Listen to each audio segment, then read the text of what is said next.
Boa noite, irmãos, que a graça e a paz de Cristo seja com todos. Abra sua Bíblia comigo no Salmo 89. Não deixe que o tamanho do Salmo atrapalhe você de ver a beleza do Salmo. Eu me deterei ao texto, mas eu quero que você preste muita atenção neste Salmo, porque ele é muito belo. Vamos orar ao Senhor. Deus de graça, misericórdia e de fidelidade, somos gratos a Ti por nos dar a oportunidade de nos reunir para louvar-Te e engrandecer-Te, e agradecer-Te também por todas as bênçãos sobre a nossa vida. Como é maravilhoso, ó Pai, poder cultuar ao Senhor e estar na Tua presença. Por isso, suplicamos-te que abras os nossos ouvidos para ouvirmos a Tua voz por meio da Tua palavra. Em Cristo Jesus nós oramos. Amém. Salmo 89. Eu lerei o texto à medida que estiver expondo a mensagem. A palavra de Deus nos diz lá, como nós lemos na liturgia, lá em 1 Tessalonicenses 5:18, em tudo dai graças, porque esta é a vontade de Deus em Cristo Jesus para convosco. Não importa, irmãos, qual seja a circunstância que estivermos. Ontem para nós foi um dia muito difícil, hoje também está sendo um dia difícil para nós pela perda do nosso irmão, mas em tudo nós devemos dar graças. Em todas as circunstâncias devemos louvar ao Senhor. A nossa atitude deve ser de gratidão e louvor. O último versículo deste salmo, veja comigo lá, o último versículo, 52. Bendito seja o Senhor para sempre, amém e amém. Dessas palavras nós tiramos o título da nossa mensagem. Bendito seja o Senhor para sempre. Eu quero convidar você, enquanto passarmos por este salmo, a ter o seu coração focado na glória de Deus, e então você bendizer o Senhor para todo sempre. Bendito seja o Senhor para sempre. Amém e amém. Juntos. Bendito seja o Senhor para sempre. Amém e amém. O autor deste salmo, como é identificado logo aí no título, é Etã. É um salmo didático de Etã, que é identificado como irmão de Remã. Nós vimos semana passada, filho de Zerá, da família dos Coraitas, conforme o Salmo 88, conforme 1 Reis 4:31 e 1 Crônicas 15:17. Mas a época e a ocasião em que este salmo foi escrito, ela é um tanto quanto incerta, porque o que faz também com que a sua autoria também seja incerta, Apesar de estar dizendo aqui que é Etã, mas quem é esse Etã? É de fato mesmo o irmão de Remã? De conformidade com os versos 38 a 45, você pode ver lá comigo, versos 38 a 45, nós veremos isso depois, leremos depois, os versos 38 a 45, dá-nos a entender que este salmo foi escrito na época do cativeiro babilônico, nos dias do rei Zedequias, que foi levado para a Babilônia como escravo. Zedequias era descendente de Davi. Este salmo trata da aliança de Deus com Davi, aliança que passaria por todas as gerações de Davi, uma aliança perpétua. E então nós vemos Zedequias, um descendente de Davi, nessa circunstância que parece ter sido a circunstância do cativeiro. Este salmo foi escrito. Se foi, aí nós temos um outro problema, porque o cativeiro babilônico aconteceu mais de 300 anos depois de Davi. Então, ou depois de Salomão, porque Remã, o autor do Salmo 88, ele era contemporâneo de Salomão. Então, esse Etã, se for irmão de Remã, ele está, então, uns 300 anos ou mais antes do cativeiro babilônico. É claro que nós sabemos que o Espírito Santo, ele falou através dos seus servos e poderia muito bem ter dado uma profecia a Etan, né? Como ele fez com Isaías, falando sobre Jesus 700 anos antes de Jesus vir ao mundo. O Espírito Santo inspira Isaías a falar sobre Jesus, como se Isaías estivesse andando ali com o próprio Senhor Jesus nos dias em que Jesus esteve nesse mundo. O Espírito Santo pode fazer isso, pode ter feito isso, e não duvidamos. Mas há uma possibilidade levantada por Matthew Henry no seu comentário sobre este salmo, que eu considerei e eu gostaria também de partir dessa possibilidade. O título em hebraico este salmo didático, no hebraico é um maskil. Um maskil é um poema que é colocado dentro de uma música, né? Uma letra colocada dentro de uma música, um poema colocado dentro de uma música. E Matthew Henry, ele levanta a possibilidade de que este era um poema que foi encaixado numa música de Etan, lá dos dias de Salomão, próximo a Salomão. Ele compôs a música, mas depois, alguns séculos depois, quando acontece o cativeiro babilônico, o verdadeiro autor deste salmo compôs e colocou a música a letra na música de Etan. Pode ser uma possibilidade também, né? Podemos ficar com essas duas possibilidades.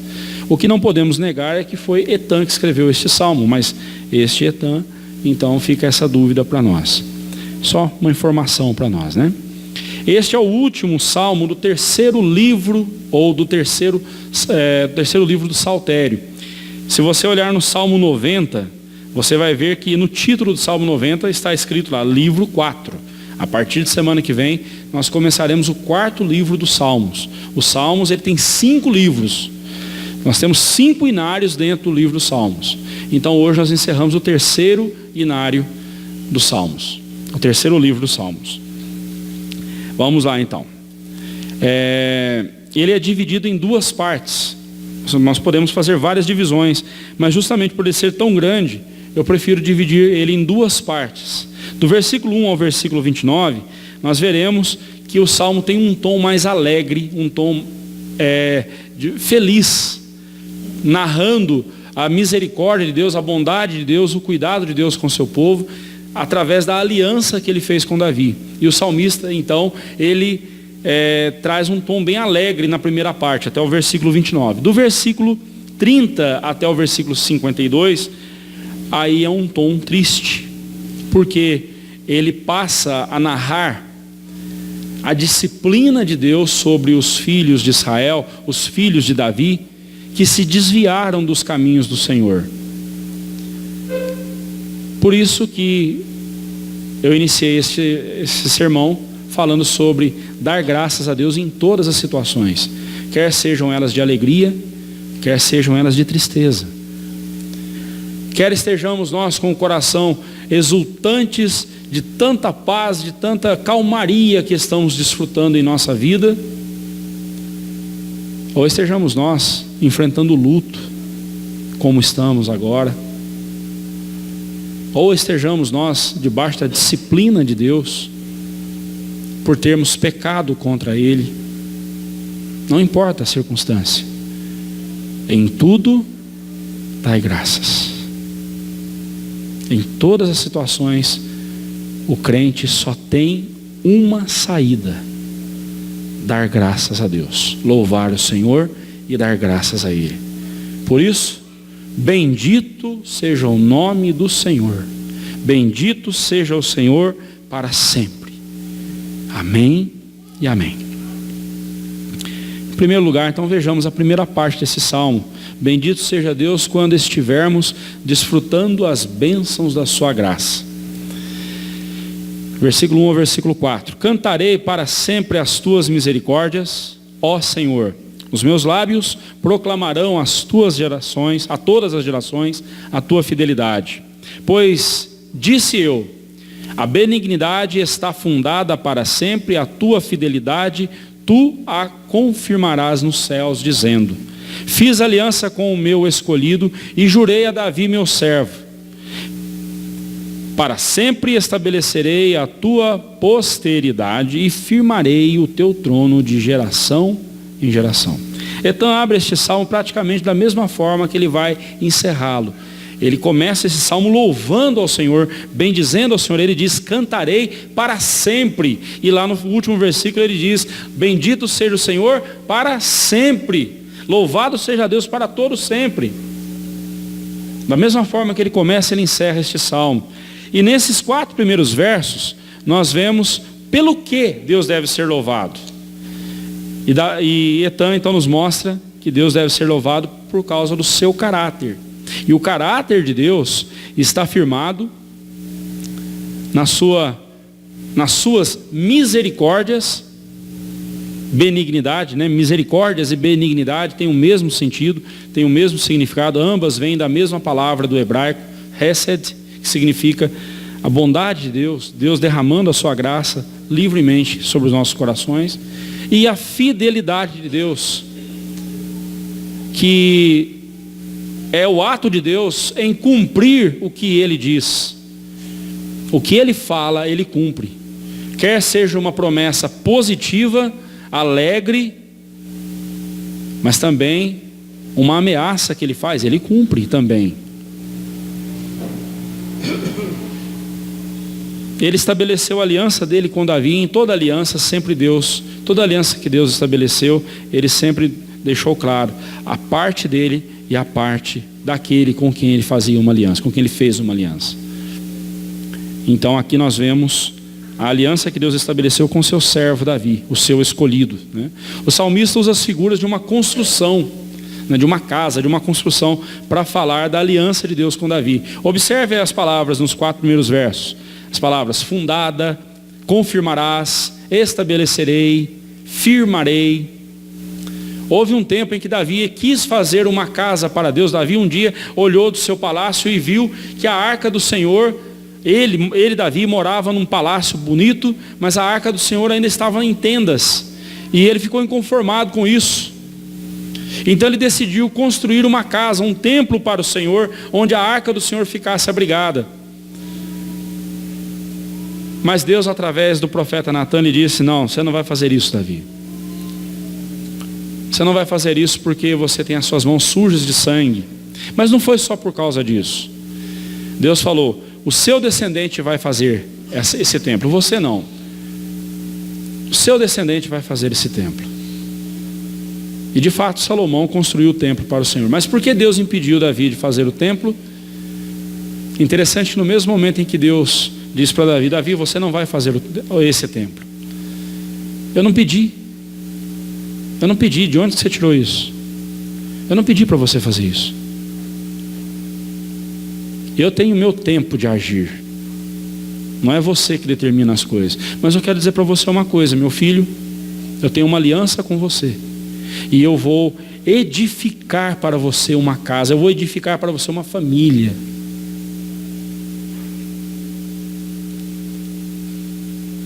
E o teu reino será eterno. Davi veio para edificar um templo para o Senhor e Deus não deixou e disse: mas Davi, eu é quem vou edificar algo para você. E fez uma aliança com Davi e edificou o reino de Davi. E Davi teve a promessa de ser um rei e ter o seu trono estabelecido eternamente. Bem, como eu sempre tenho dito, se você for a Israel, você não vai encontrar nenhum Davi de 2.000 anos, 3 mil anos, assentado num trono. Você não vai encontrar. Então como foi que Deus cumpriu essa promessa que Ele fez a Davi? Na pessoa de Jesus Cristo, o filho de Davi. Toda vez que alguém falar de Jesus, inevitavelmente falará de Davi. Toda vez que se falar, até no céu, Jesus é conhecido como a raiz de Davi.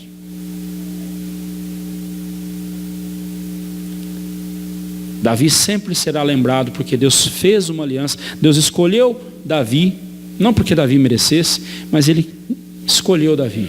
Ele amou Davi, escolheu Davi, e o nome de Davi sempre será lembrado toda vez que alguém lembrar do nome de Jesus.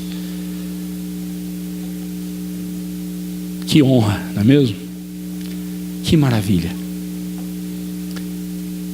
Mas eu quero dizer para você que também essa aliança foi feita conosco. porque nós trazemos o nome de Cristo conosco. Na nova aliança, também desfrutamos dessa mesma bênção. Nós somos o povo de Deus.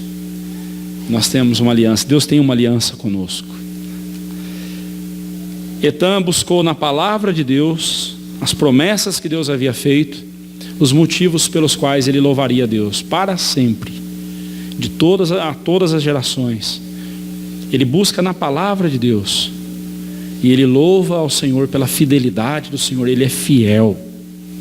De fato, as misericórdias e a fidelidade de Deus são temas inesgotáveis para o louvor. Se você quiser um tema para louvar a Deus, você nunca vai esgotar esse tema. Você nunca vai dizer assim: olha, eu disse tudo que eu podia dizer sobre esse assunto.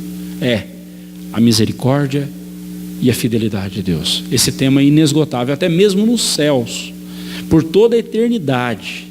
Nós haveremos de louvar o Senhor, nós bendiremos o nome do Senhor, porque Ele é fiel, porque Ele é misericordioso. Quando chegarmos lá, renderemos louvores a Ele pela misericórdia dEle.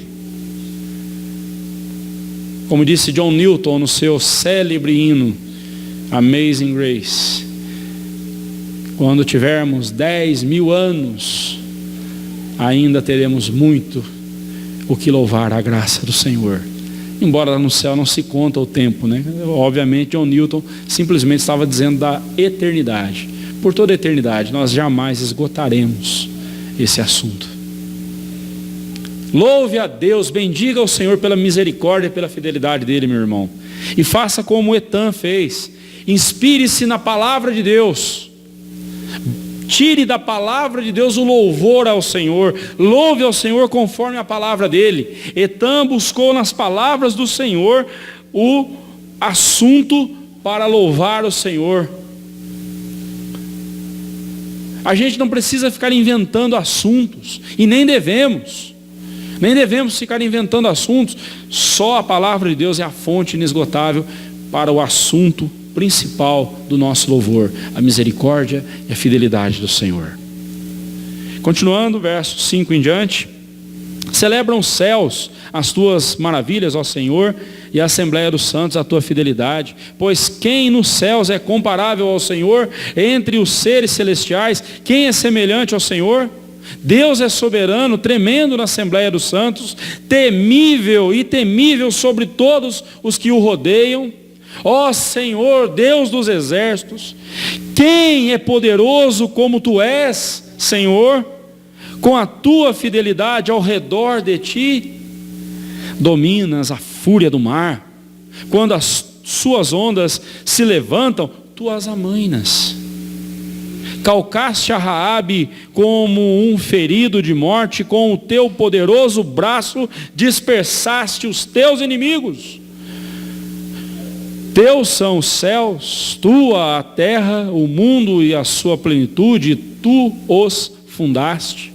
O norte e o sul, tu os criaste. O Tabor e o Hermon exultam em teu nome. O teu braço é armado de poder, forte é a tua mão e elevada a tua destra. Justiça e direito são o fundamento do teu trono. Graça e verdade te precedem. Bem-aventurado o povo que conhece os vivas de júbilo e anda, ó Senhor, na luz da tua presença.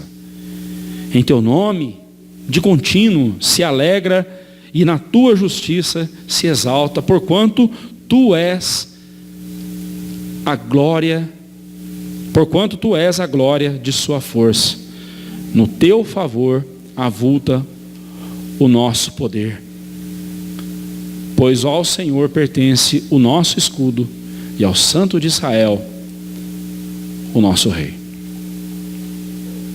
Nestes versículos nós vemos o louvor rendido a Deus pelo seu poder e domínio. Esses versículos são resumidos em duas palavras: o poder e o domínio de Deus. Nos primeiros versículos nós vimos a misericórdia, as misericórdias e a fidelidade. Agora nós vemos o poder e o domínio do Senhor. Ele é louvado nos céus, na Assembleia dos Santos, versículo 5, entre os seres celestiais, versículo 6. Tudo isso aponta para a grandeza da glória de Deus, visto que Ele faz maravilhas, versículo 5 novamente, e nos céus é incomparável, versículo 6, não é encontrado sequer um que lhe seja semelhante, versículo 6 também, pois Ele é sobremodo tremendo e temível, versículo 7. Ele é o Deus dos exércitos, versículo 8, e isso é, todos os exércitos dos anjos celestiais e caídos, todos os anjos, Deus governa sobre eles. Ele é Senhor dos exércitos da criação, quer no mundo vegetal, o exército do mundo vegetal, o exército do mundo animal, do mundo aquático, enfim, todos os enxames. E aqui eu dou vazão à minha imaginação, até mesmo os insetos, os enxames, os exércitos de insetos. Deus governa todos os exércitos. Ele é o Senhor dos exércitos. Não há uma criatura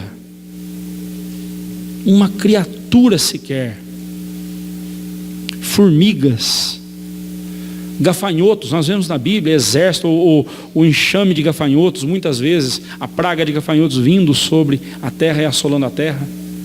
Olha as pragas do Egito, várias das pragas do Egito, moscas, rãs, exércitos desses insetos, desses anfíbios, tudo Deus governa. E você acha que Ele não governa a sua vida? E você acha que a sua vida passa desapercebida aos olhos dele? Meus irmãos, Ele é o Senhor dos exércitos. Ele é o Deus Todo-Poderoso, a quem todos prestam contas e prestarão contas. Deus maravilhoso. Que Deus é tão maravilhoso como o nosso Deus? Quem pode ser comparado ao Senhor? Mas lembre-se, no verso 7 diz que Ele, além de sobremodo tremendo, faz maravilhas, faz portentos. Ele é temível. Precisamos temer a Deus, aprender a temer o Senhor. Não existe adoração verdadeira sem temor a Deus. Não existe submissão verdadeira a Deus se não houver em nosso coração temor a Ele. Irmãos, não existe amor em nosso coração por Deus se não houver temor em nosso coração por Ele. Temível é o Senhor.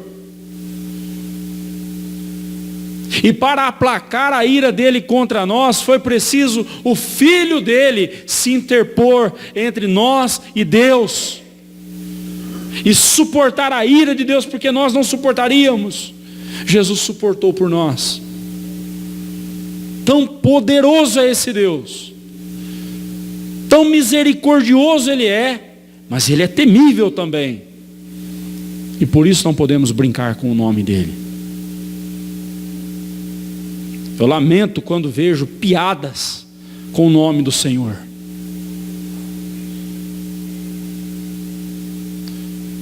É vergonhoso quando a gente recebe textos em mensagens de WhatsApp, nas redes sociais, que o nome de Deus é usado como se fosse qualquer coisa. Nós deveríamos tomar cuidado até mesmo, irmãos, quando nós tomamos um susto e dizemos, meu Deus, nós devemos tomar cuidado até nisso, porque se estivermos usando o nome de Deus, sem a intenção de mostrar quem Ele é, sem a intenção de honrá-lo, sem a intenção de levar outras pessoas a honrar o nome dEle, estamos usando o nome dEle em vão.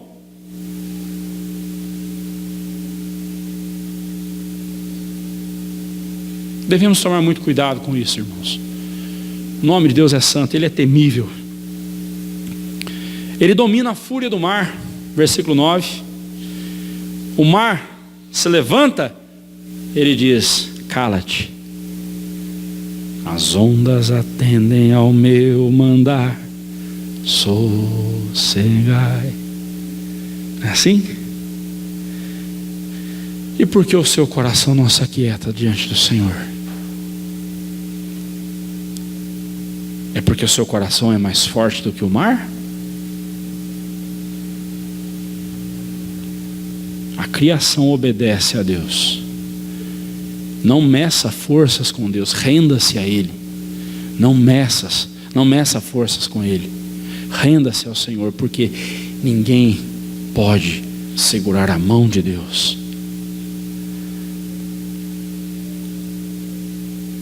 Foi Ele, com seu poderoso braço, verso 10, que dispersou os egípcios. Aí no verso 10 são chamados por Raabe, né? Como eu disse semana passada, é um nome para o Egito. Quando o Egito perseguiu os filhos de Israel, todos eles foram submersos pelo mar.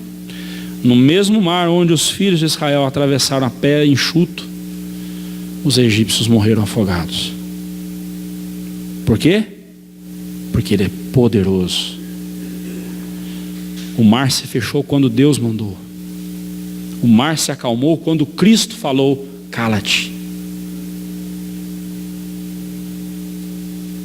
Estes que se julgavam donos dos hebreus, os egípcios, viram que o dono deles, o dono dos céus, é o dono da terra, do mundo e a sua plenitude. Versículo 11. Foi Ele quem criou as planícies. Norte e sul aí se referem às planícies da Palestina, bem como as partes mais altas, as montanhas. Tabor e Hermon são montanhas. Deus criou os vales, criou as montanhas. Deus criou esse planeta e criou todo o universo. Não há 1 milímetro sequer nesse universo que não seja do Senhor Deus, que exista por conta própria. Tudo é dele. E todas essas obras da criação, diz o verso 12, exultam em teu nome, se alegram no nome do Senhor. Tudo aponta para a glória de Deus. Se regozijam em Deus e encontram nele toda a razão da sua alegria. Deus é a alegria dos seus corações. Além dele, aí nós vemos que além dele ter em suas mãos todo o poder, no verso 13, tudo o que ele faz, todas as decisões que ele toma, encontram respaldo em sua justiça e direito, retidão. Deus é reto, Ele não erra, Ele não tem falhas no seu caráter, não há sombras em Deus, não há dúvidas no seu caráter, Ele sabe o que faz. E em sua graça e verdade, que aqui são apresentadas como arautos dele, indo à frente do Senhor,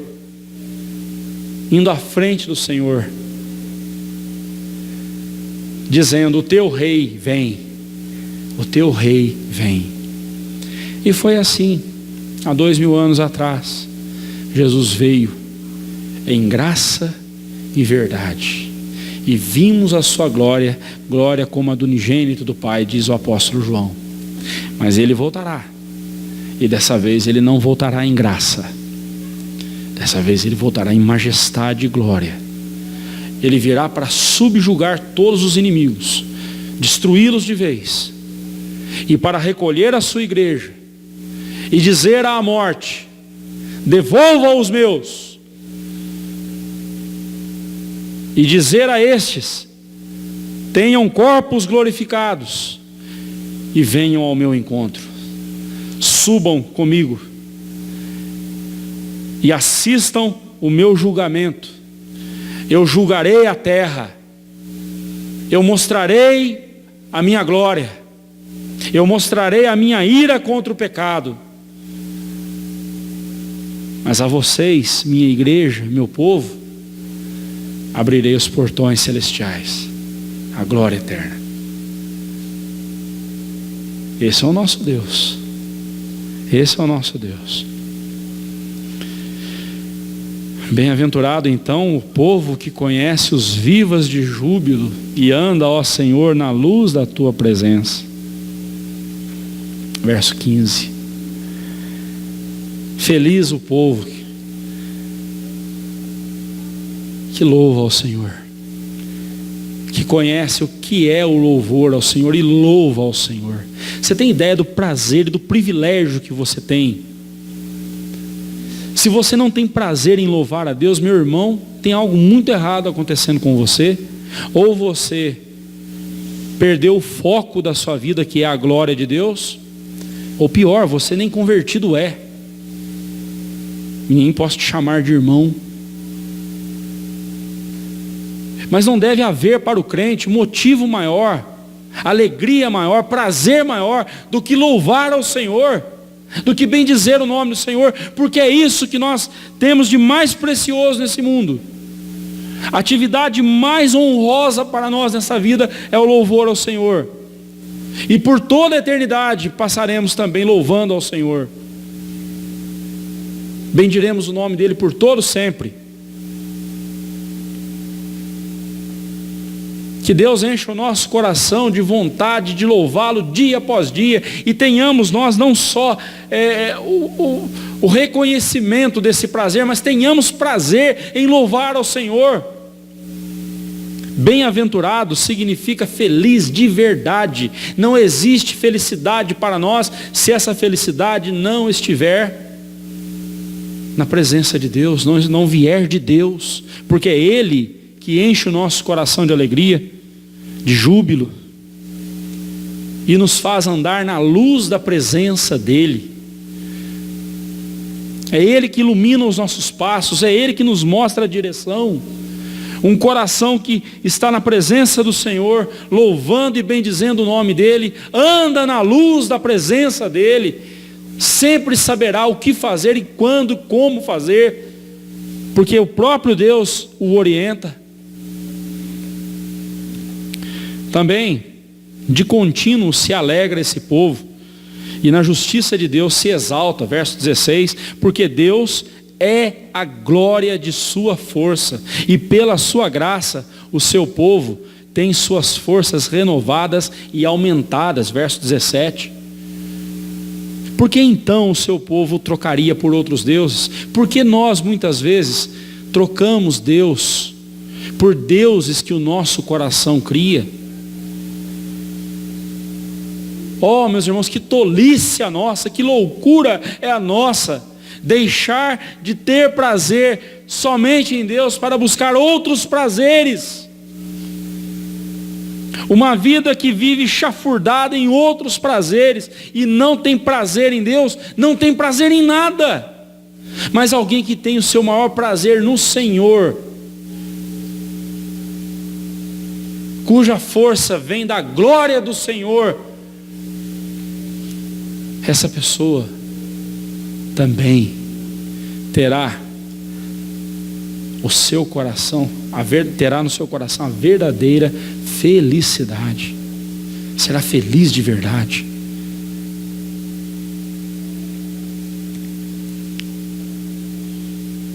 Não troquemos o nosso Deus, porque Ele é o escudo, Ele é o Santo de Israel. Deus é o nosso santo, aquele que nos santifica, aquele que nos transforma. Versículo 18: tudo foi criado para o louvor e a glória de Deus. De todas as atividades humanas, sem dúvida alguma, a adoração a Deus é a que mais nos confere dignidade. Se hoje o presidente da República chamasse você para conferir a você a medalha do não sei do que lá, em honra a tal coisa, lembrando algo que você fez, seria uma grande honra, não tenha dúvida disso. Mas honra alguma nesse mundo se compara ao privilégio de você entrar por essas portas e poder chamar Deus de Pai e adorá-lo e bendizê-lo e glorificá-lo. Se você não vê nisso a maior dignidade da sua vida, você ainda não entendeu o Evangelho. Porque nós não tínhamos merecimento algum, e Deus em Cristo Jesus nos tornou dignos, não merecedores, mas Ele nos dignificou, Ele nos deu dignidade. E Ele promete mais ainda. como nós vimos na escola dominical. Ele nos promete mais ainda, ele promete nos glorificar, nos dar corpos gloriosos na glória eterna, semelhante ao corpo de Cristo na sua glória. E nós viveremos eternamente, de corpo e alma, na presença do Senhor. Pode haver honra maior para pecadores como nós, irmãos? Além disso, quando louvamos a Deus de conformidade com a sua palavra, somos fortalecidos pela sua graça, a qual nos enche da mais profunda alegria. Jamais encontraremos a verdadeira alegria e felicidade fora da pessoa de Deus, fora do louvor a Deus. Verso 19, seguindo. Outrora falaste em visão aos teus santos, o santo de Israel falando com os santos dele agora, e disseste: a um herói concedi o poder de socorrer, do meio do povo exaltei um escolhido. Encontrei Davi, meu servo, com o meu santo óleo o ungi. A minha mão será firme com ele, e o meu braço o fortalecerá. O inimigo jamais o surpreenderá, nem há de afligir o filho da perversidade. Esmagarei diante dele os seus adversários e ferirei os que o odeiam. A minha fidelidade e a minha bondade o hão de acompanhar, e em meu nome crescerá o seu poder. Porei a sua mão sobre o mar e a sua direita sobre os rios. E ele me invocará dizendo: tu és meu Pai, meu Deus e a rocha da minha salvação. Falo-ei por isso meu primogênito, o mais elevado entre os reis da terra. Conservar-lhe-ei para sempre a minha graça, e firme com ele a minha aliança. Farei durar para sempre a sua descendência, e o seu trono será como os dias do céu. Anteriormente, do versículo 3 a 4, foi mencionada a aliança de Deus com Davi. Agora, nesses versículos, este tema ele é expandido. Etan expande esse tema e nos dá detalhes dessa aliança. Ele argumenta com Deus com base no que Deus mesmo havia dito a Davi por ocasião da sua aliança com ele. Então ele toma as palavras de Deus para argumentar com Deus. Havia uma prática antiga, na Idade Média e depois mais à frente, a prática do que se chama de oração, leitura orante. O que era uma leitura orante? Eles abriam a Bíblia, iam lendo e iam orando em cima do que a Bíblia dizia. Abria, pegava um salmo, por exemplo, como esse, e conforme eles liam, eles aplicavam aquilo à oração deles. Etan fez algo parecido. Ele pegou a palavra do Senhor, as promessas do Senhor a Davi, o que Deus havia dito a Davi, e agora argumenta com Deus. Nesse primeiro momento ele mostra o aspecto positivo da aliança. Depois ele vai falar um aspecto mais triste, quando fala da desobediência dos descendentes de Davi e das consequências que eles sofreram. Primeiramente, Etan lembra o que Deus prometera aos seus servos, ao seu povo, a quem ele chama de teus santos. Ele prometeu um herói, um escolhido, um líder. Versículo 19, este herói, esse adjetivo herói, aponta para Davi como um homem de guerra, um homem corajoso. E Davi, ainda menino, demonstrou muita coragem como um herói. Ele enfrentou inimigos a vida toda com coragem. É certo que em algum momento da vida dele, Davi fraquejou feio, fugiu, mas ele fugiu para evitar algo pior. Mas Davi sempre foi conhecido pela sua coragem, pelo seu jeito aguerrido de enfrentar os inimigos. E em todo momento ele confiava no Senhor. Lembra quando ele enfrentou o gigante Golias?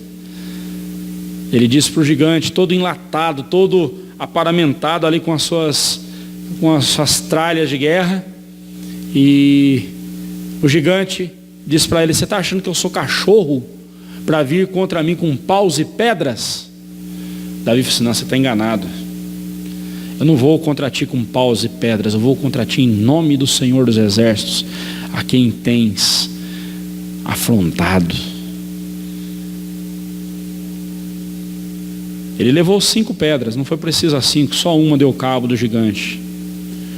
Quando o gigante caiu estonteado, ele pula, toma a espada do gigante. Você já imagina, o cara era grande, imagina a espada dele. Ele pega aquela espada e decepa, corta a cabeça do gigante. E a espada do Golias se tornou um troféu. Davi, desde pequeno, se mostrou um corajoso que temia a Deus, um corajoso que tinha medo de Deus e temia a Deus. Por isso Deus o escolheu também. Deus escolheu Davi e o colocou em destaque. Não há entre os reis da terra alguém que tenha sido mais honrado por Deus do que Davi. Nem mesmo Salomão, com toda a sua sabedoria. Jesus não é chamado de filho de Salomão, mas sim de filho de Davi. Que honra Davi recebeu. Mas é importante lembrarmos que foi Deus quem escolheu Davi, não por merecimento. Deus escolheu Davi, e por ter escolhido Davi, o encheu de coragem para fazer o que tinha de ser feito. É assim que Ele faz conosco. Você e eu fomos escolhidos por Deus, e tudo quanto Deus quer que nós façamos, Ele nos capacita com o seu poder. Não foi a coragem de Davi ou qualquer outro atributo dele que levou Deus a encontrá-lo. Foi Deus quem encontrou Davi. Porque é sempre Deus que encontra o homem. É sempre Deus que vai em busca do pecador. Foi tão somente a graça de Deus, e justamente por isso Deus empenhou a sua palavra, prometendo-lhe algumas coisas. Versículo 21, Deus promete que a sua mão seria firme com ele, para fortalecê-lo o tempo todo. No versículo 22 e 23, Deus prometeu que os inimigos não haveriam de prevalecer sobre ele. Não obstante, viveria cercado e atacado por eles o tempo todo. Davi o tempo todo foi atacado e cercado por inimigos, mas Deus o livrou de todos. Davi morreu de velhice. Não morreu na guerra, como tantos outros. Não morreu nas mãos do inimigo. Morreu quando Deus o chamou. Deus também prometeu que ele teria domínios e fronteiras de seu reino expandidos, ampliados. E isso pela mão de Deus, por sua fidelidade e bondade, por amor do seu nome. Versos 24 e 25. Chama a sua atenção para isso. Toda a promessa de Deus a nós é por amor ao nome dele. Tudo que Deus faz é por amor ao nome dele, para a honra e glória dele. Que nós possamos ter isso sempre em nossa mente. Porque tudo que fizermos, quer comamos, quer bebamos, ou façamos qualquer outra coisa, devemos fazer para a glória de Deus. Porque foi para a glória de Deus que nós fomos criados. Por isso, meu irmão, quando você estiver diante de um pecado, estiver diante de uma tentação, faça essa simples pergunta: isso glorifica a Deus? Não. Então não faça. Ou seja, qualquer situação, pode ser algo lícito. Paulo mesmo disse: é lícito, mas não me convém. E por que não convém? Porque não glorifica a Deus. Tal coisa é lícita, não há nada de errado nisso. Por exemplo, jogar na loteria. É lícito? É ilegal? Tem alguma lei que proíbe, que diz que isso é ilegal? Não. Mas convém a um crente? Glorifica o nome de Deus um crente na fila da loteria, fazendo uma fezinha?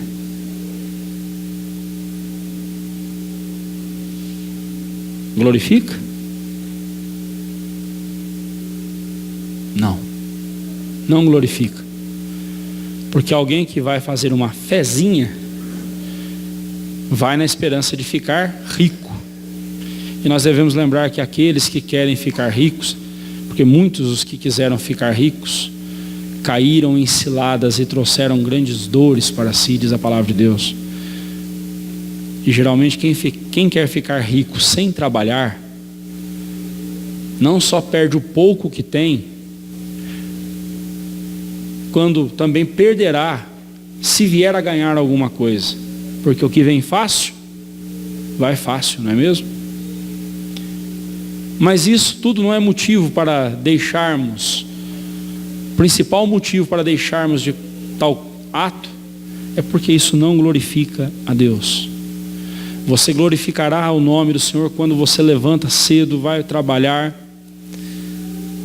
ganha o seu sustento de forma honesta, dá valor ao seu suor, ao seu trabalho, reparte com quem precisa e é abençoado ainda mais por Deus. Não caia nessas ciladas do mundo. Quem expande as fronteiras da nossa vida é o mesmo Deus que expandiu as fronteiras de Davi. Uma mão sobre o mar e a outra sobre os rios. Isso é uma figura de linguagem para dizer que o domínio dele foi do litoral até o mais interior da Palestina. Deus também prometeu que ele seria tratado como seu filho quando o invocasse. Versículo 26, Deus diz: ele me invocará dizendo: tu és meu Pai, meu Deus e a rocha da minha salvação. E Deus: falo-ei, por isso, verso 27, meu primogênito. Eu vou responder a ele e vou fazer dele o meu primogênito e o mais destacado entre os reis da terra. Deus fez isso com Davi. Davi invocou o nome do Senhor e Deus o exaltou. Obviamente aqui também nós vemos uma referência ao Senhor Jesus Cristo, o mais ilustre descendente de Davi. Como deixam claro os versos 28 e 29. Conservar-lhe-ei para sempre a minha graça, e firme com ele a minha aliança. Farei durar para sempre a sua descendência, e o seu trono como os dias dos céus. Só Jesus é essa pessoa. Não existe outra pessoa que possa se identificar com esses versículos além do Senhor Jesus, o descendente de Davi, o filho de Davi. Observe que todas as vezes que eu estou falando de Jesus, eu também falo de Davi. Assim Deus honrou o servo dele. A base da promessa de Deus é a palavra de Deus em sustentar a sua aliança conosco. É o caráter de Deus. O que move Deus a agir é o caráter dele. É o caráter dele. E isso deve trazer ao nosso coração profunda paz e segurança. Porque não depende de nós sermos abençoados, depende de Deus. E se tem algo que Deus tem prazer é em abençoar aqueles que guardam a sua aliança. Nós devemos guardar a aliança de Deus por amor a Ele. E podemos ter a certeza de que seremos grandemente abençoados pelo Senhor. Assim como Ele escolheu e sustentou a Davi com a sua fidelidade e bondade, Ele fará conosco, por amor do seu santo nome. O compromisso de Deus é com Ele mesmo.